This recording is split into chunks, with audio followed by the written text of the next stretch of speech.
Sir, தோல்வி வெற்றி இதெல்லாம் வந்து திராவிட கட்சிகள் பார்க்காதது இல்லை. ஆனால் இந்த முறை தோல்விக்கு அப்புறமா நம்ம ஒரு வர்டிக்கல் ஸ்பிளிட்டையே பார்க்குறோம். கிட்டத்தட்ட ஒரு பெரிய அணி இந்த பக்கம் இருக்குது, இந்த பக்கம் வந்து சர்வைவலுக்கே ஒவ்வொரு தேர்தல் முடிஞ்ச பின்பும் கட்சியிலேருந்து சில பேர் வெளியே போகிறாங்க, திருப்பி அவங்கள ஒன்றிணைச்சு தேர்தலை சந்திக்க அடுத்த தேர்தலாவது இதெல்லாம் நடக்கிறதுக்கே ஒரு தேர்தல் போயிடுது.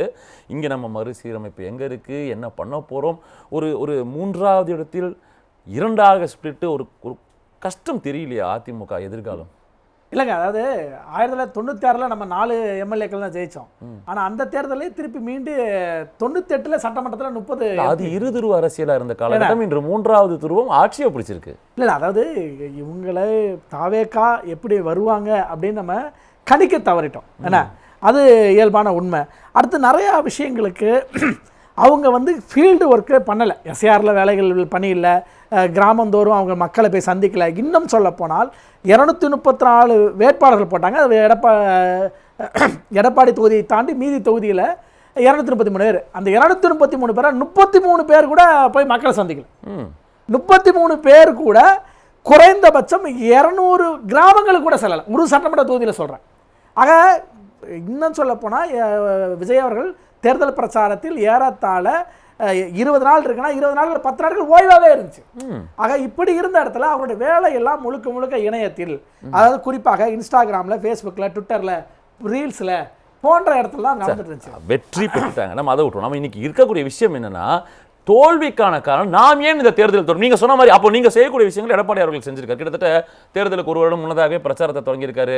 பல ஆயிரம் கிலோமீட்டர் போய் மக்களை சந்திச்சிருக்காரு. கூட்டம் கூடியது எல்லாமே தான் நடந்துச்சு. நம்ம ரிசல்ட் வரதுக்கு முதல் வரைக்கும் என்ன பேசிட்டு இருந்தோம், இந்த முறை ஒரு பரபரப்பை, அந்த பரப்புரை எடுபடுகிறது, இப்படி பலது பேசியிருக்கோம். அப்போ இங்க what is the reason for the dissection? ஏதாவது செஞ்சுட்டு இருக்காங்களா, என்ன நடக்குது? ஏன்னா தேர்தல் முடிவு வந்த பின்பாக நம்ம 2 துருவங்களாக தான் பார்த்துட்டு இருக்கோம்.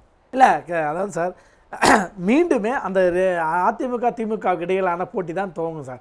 என்னன்னா இப்போ எம்ஜிஆர் வந்தார், அவர் வந்து 3 தேர்தல் வெற்றி பெற்றார், ஆட்சி டிசால்வ் பண்ணி கூட திருப்பி மீண்டும் அவர் ஜெயிச்சார் அப்படிங்கிறது போல இது இல்லை. ஏன்னா எம்ஜிஆர் வந்து வரும்போதே நடிகராக இருந்து அது அங்கேயே ஒரு 10-15 வருஷம் கஷ்டப்பட்டு ஸ்டார் நடிகராக மாறி கட்சி திமுகவில் வந்து திமுகவில் ஒரு 10 ஆண்டுகள் மேலே, இல்லை 20 ஆண்டுகள் மேலே பயணிச்சேன்னா 50லேருந்தே வந்துட்டார். 72 கட்சியை துவங்குறார். கட்சி 72 துவங்கி 77 ஆட்சி பிடிக்கிறார். 77 ஆட்சி பிடிக்கும் போதும் திமுகவில் இருந்தவர்கள், இவரோடு வந்தவர்கள் அனைவருமே எம்எல்ஏ எம்பி தான். அப்படி ஒரு மிகப்பெரிய களப்பணி செஞ்சு தான் அவங்க ஆட்சி அதிகாரத்தை வந்தாங்க. ஆனால் அப்படியான களப்பணி இன்னைக்கு தாவேக்காட்ட இல்லை. அப்படிங்கிறதுனால மீண்டும் இருதுருவ அரசியல் தான் வாய்ப்பு. இந்த தேர்தல் என்பது ஒரு லக்கி ட்ரா மாதிரி தான். ஏன் லக்கி ட்ரான்னு அதை குறிப்பிடறா, வாக்காளர்களை சிறுமப்படுத்த முடியுமா? ஏன்னா கிட்டத்தட்ட 107 தொகுதிகளில் வாக்காளர்கள் வாக்களிச்சு தான் அவங்க ஜெயிச்சிருக்காங்க. வாக்காளர்கள் ஏறத்தாழ 34% சார். அது 34%ல 20 வேணா விஜய் அவர்களுடைய வாக்கா இருக்கு சார். மீதி 17 கிண்டர் ஜாய் ஓட்டு சார். அதாவது கிண்டர் ஜாய் ஓட்டுனா என்னன்னா, அவரே சொல்றாரு, நீங்க எப்படி வந்து அப்பா அம்மாட்ட கிண்டர் ஜாய் வேணும் நீங்க அடம்பிடிப்பீங்களோ, அது போல எங்களுக்கு தாவேக்காக விஜய் எங்களுக்கு ஓட்டு போடுன்னு சொல்லி நீங்கள் கேட்கணும் அப்படின்னு அந்த பிரச்சாரத்தை இருக்கிறார். அதன் அடிப்படையில் தான் என்ன பண்ணுறாங்கன்னா, ஒவ்வொரு குழந்தையும் கேட்டதுனால அட்லீஸ்ட்டு இப்போ என் குழந்தை கேட்குறா, நான் போடலாம், எங்கள் அப்பா அம்மா போட வாய்ப்பு இருக்குல்ல. சரி, பேர குழந்தை கேட்குறான், ஒன்றுமே தெரியாது, அது ஒரு 4வது 5வது படிக்கிற குழந்தைங்களா இருக்கும், விவரம் தெரியாது. ஆனால் அவர்களுக்காக என் ஓட்டுல அதிமுக தோத்துற போது, ஏன் ஒரு ஓட்டுல பல பேர் சொல்லக்கூடிய விஷயம் என்னன்னா, தோல்விக்கான காரணங்களை தாண்டி எதிராளி வெற்றி பெற்றதுல இருக்கக்கூடிய விஷயங்கள் நம்ம பேசிக்கிட்டு இருக்கோம். இங்க நீங்க சொல்லக்கூடிய கிண்டர் ஜாயின்னு ஸ்லேடியா பலதை சொன்னாலும் கட்சியில் இருக்கக்கூடிய 26 பேர் இன்னைக்கு ஆதரவும் அளிச்சிருக்காங்க. ஒரு முன்னாள் அமைச்சர்கள் பல பேர், ஒவ்வொரு மண்டலத்தில் பலமா இருக்கக்கூடிய அதிமுகவினர் யாருக்கு வாக்களிச்சாங்க ஓட் ஆஃப் கான்ஃபிடன்ஸ். அப்போ what is the future of AIADMK? தொடர்ந்து சொல்லப்படக்கூடிய விஷயம் 10 தேர்தல் தோல்வி சார். காரணம் என்ன? நாங்கள் இன்ட்ரோஸ்பெக்ட் பண்ணுறோம், அடுத்த தேர்தலில் ஜெயிப்போம், கூட்டணி மேலே அமைஞ்சிருச்சு, இப்படி பலது பேசுகிறோம். இப்போ திருப்பி வர வேண்டிய விஷயம் என்னன்னா, மீண்டு வருவதற்கான சாத்தியக்கூறு என்ன சார் இருக்கு சார்? கட்டாயம். நான் என்ன சொல்கிறேன், இப்போ 2011 எடுத்துக்கோ. 2011 அதிமுக ஆட்சிக்கு வந்துச்சு சார். வந்தப்போ 3வது இடத்துல திமுக வந்துச்சு சார். ஆனால் அந்த வந்த திமுக 2014 அதிமுக 38 இடங்களில் வெற்றி பெற்று பார்லிமெண்ட்டில் போச்சு சார். 2014 மீண்டும் அதிமுக வெற்றி பெற்றுச்சு. ஆனால் 3வது இடத்துல இருந்த திமுக 2016 2வது இடமும் 21 ஆட்சி பிடிச்சாங்க. அப்போ 10 ஆண்டுகள் மீண்டும் திமுக ஆட்சி வந்துச்சு. ஆக தோல்வி 3வது இடத்துல நம்ம 2014 இருந்தான்னு சொல்லி அவங்க தோன்று இல்லை. அது போலத்தான் அதிமுகவும் தன்னுடைய என்னென்ன இதில் கடைபிடிச்ச தவறுகளோ அந்த தவறுகள் எல்லாம் சரி செய்துக்கிட்டு மீண்டும் இந்த தேர்தலில் வெற்றி பெறுவோம். அதுக்கான வேலை திட்டங்கள் செய்யணும். அந்த வேலை திட்டங்கள் செய்ய விடாமல் இப்போ இடையூறாக தான் இந்த எம்எல்ஏக்கள் 24 பேர் அவங்களுக்கு ஆதரிச்சது. அதில் இப்போ கேசி வீரமணி உட்பட மறுபடியும் பேக் அடிக்க ஆரம்பிச்சிட்டாங்க. எஸ்பி வேலுமணி அவர்களே இன்னைக்கு பேச்சில் தடுமாற்றம். மீண்டும் வந்து இபிஎஸ் அவர்களை நாங்கள் பேசுவோம், அவர் கன்வின்ஸ் பண்ணுவோம், பொதுக்குழு தான் கூட்டம் நாங்கள் சொல்கிறோம் அப்படிங்கிற மாதிரியான வார்த்தை வருது. ஆக ஏன்னா ஒரு தலைமைக்கு இருக்கிற பவர், ஏன்னா எல்லாருமே கட்சியில் பிரிவாங்க சார். இப்போ நீங்கள் தாவேக்கால பார்த்தீங்கன்னா ஏறத்தாழ ஒரு 20க்கு மேற்பட்ட முன்னாள் அண்ணால் திமுக சேர்ந்த எம்எல்ஏக்கள். அதுபோல் இப்போ திருவரப்பூரில் அன்பில் பொய்யாமொழி மகேஷ் ஜெயிச்சவர் யாருன்னா உங்களுக்கு வந்து நாவல்பட்டு விஜய் திமுக ஒன்றிய செயலாளர் 2016.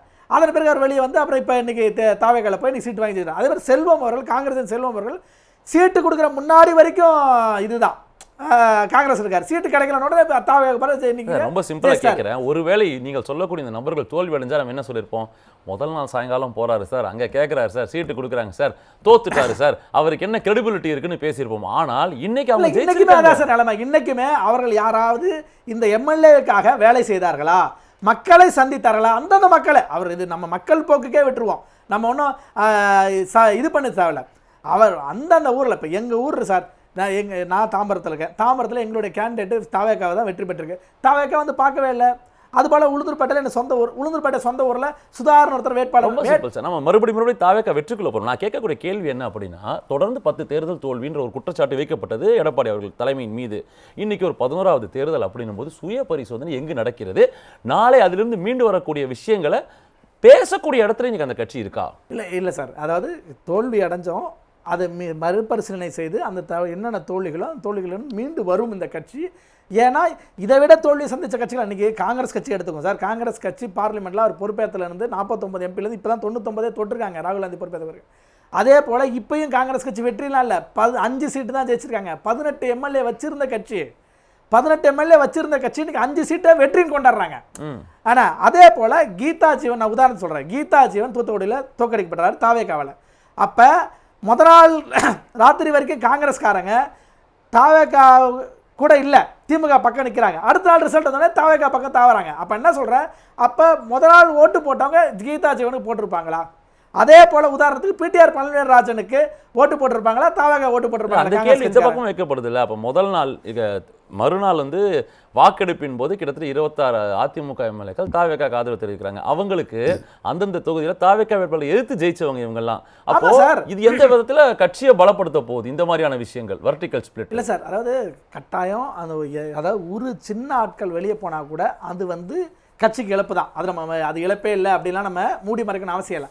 ஆனால் அந்த இழப்பை சரி செய்து கொண்டு மீண்டும் எழுந்து வரும், அது தலைமையுடைய இது. ஏன்னா எத்தனையோ எம்ஜிஆர் காலத்தில் கூட கட்சியிலேருந்து எத்தனை பேர் வெளியே போயிருக்காங்க, புரட்சித் அம்மா காலத்தில் வெளியே போயிருக்காங்க. ஆனால் அதை மீறி கட்சி ஜெயிச்சிருக்கு வரும். ஏன்னா அதுதான் தலைமையுடைய பண்பு. இப்போ எடப்பாடியார் இப்போ ஒரு வருஷம் வேலை பார்த்தாருங்க, வேலை பார்த்து இப்போ தோல்வியை தள்ளிவிட்டாங்கன்னு வச்சுக்கோம்.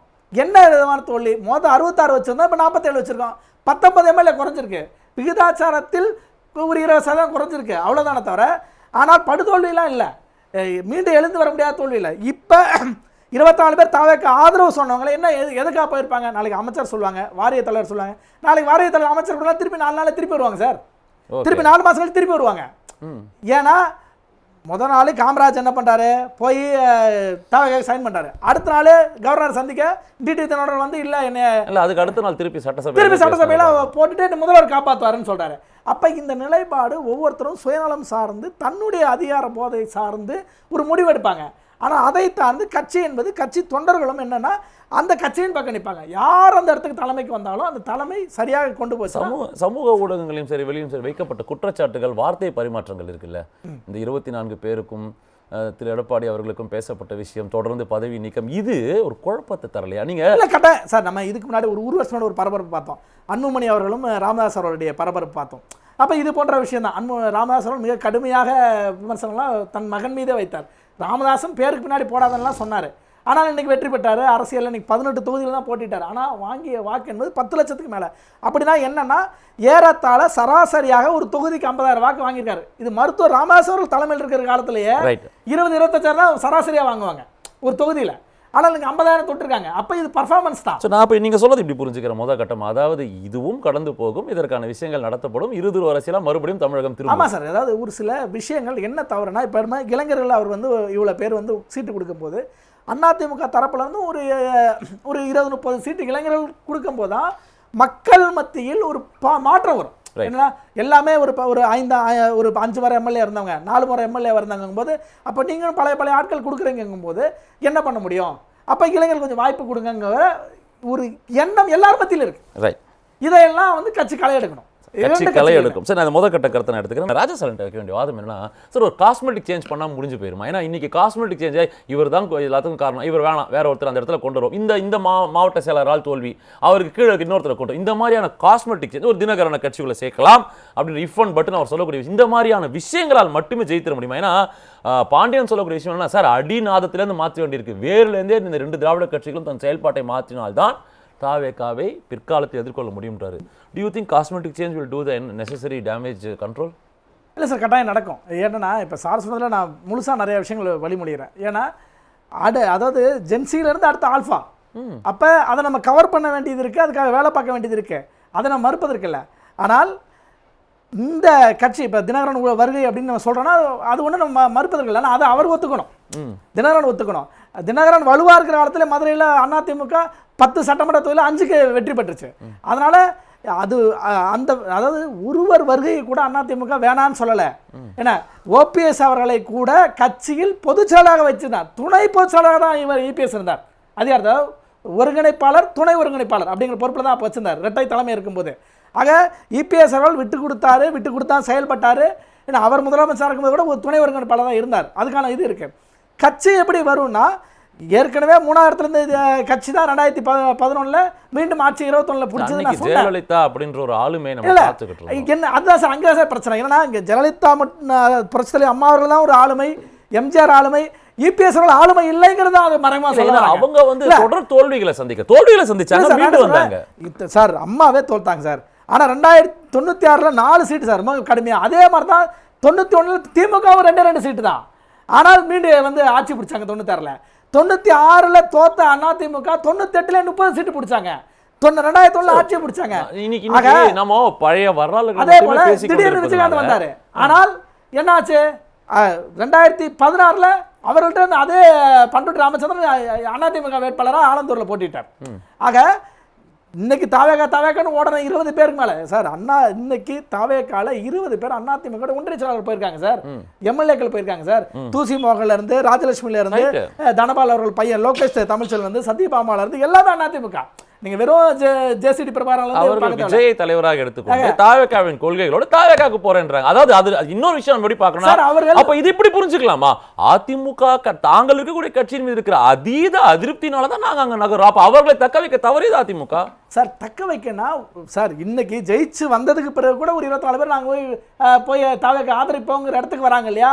இந்த இடத்தை வைத்துக்கொண்டு என்ன பண்ணுங்க, அங்கதான் கொள்கை தேவை. அப்ப நீங்க நம்ம ஆட்சியில் இருக்கணும், அதிகாரத்தில்ங்கிறது முக்கியம் இல்லை, நம்மளுடைய கொள்கையை நாம் இங்க செயல்படுத்தணும் அப்படிங்கிறத. இப்ப காங்கிரஸ்ல இருந்து செல்வம் வந்தார் சார், வந்து அடுத்த நாள் தாவேகால எம்எல்ஏ ஆயிட்டாரு. அப்ப காங்கிரஸ் கொள்கை இத்தனை நாள் கடைபிடிச்சாரா? கடைபிடிச்சுதான் வந்திருப்பாரா? இல்ல, அதிகாரத்தில் இருப்பது மட்டும்தான் அப்படிங்கிற. ரொம்ப சுருக்கமா சார், ரொம்ப சுருக்கமா what should ADMK do? அதான் சார், இங்க பாண்டியன் சார் சொன்ன மாதிரி இளைஞர்களுக்கான வாய்ப்பு வெட்ட வெளிச்சமாக தெரிய வேண்டும்.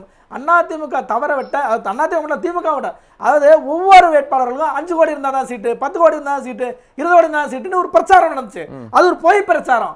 அதை பொய் பிரச்சாரம் என்று அதிமுக தலைமை உடைச்சிருக்கணும்ல, திமுக தலைமை உடைச்சிருக்கணும்ல. அப்ப தாவேகால சீட்டு வாங்கினா எல்லாரும் எளிய ஏழை மக்கள் தான் வந்தாங்களா? அவங்க எல்லாம் கோடிகளை செலவு பண்ணலையா? ஆக அது ஒரு பொய் பிரச்சாரம். இங்க ஃபீல்டில் செலவு பண்ணா, இன்ஸ்டாகிராமில் செலவு பண்ணா சார், இங்க இணையதளத்தில் செலவு பண்ணா சார், விளம்பரத்தில் செலவு பண்ணா சார். ஆக அனைத்து அங்கேயும் நினைச்சு கோடிகளை கொட்டினாங்க.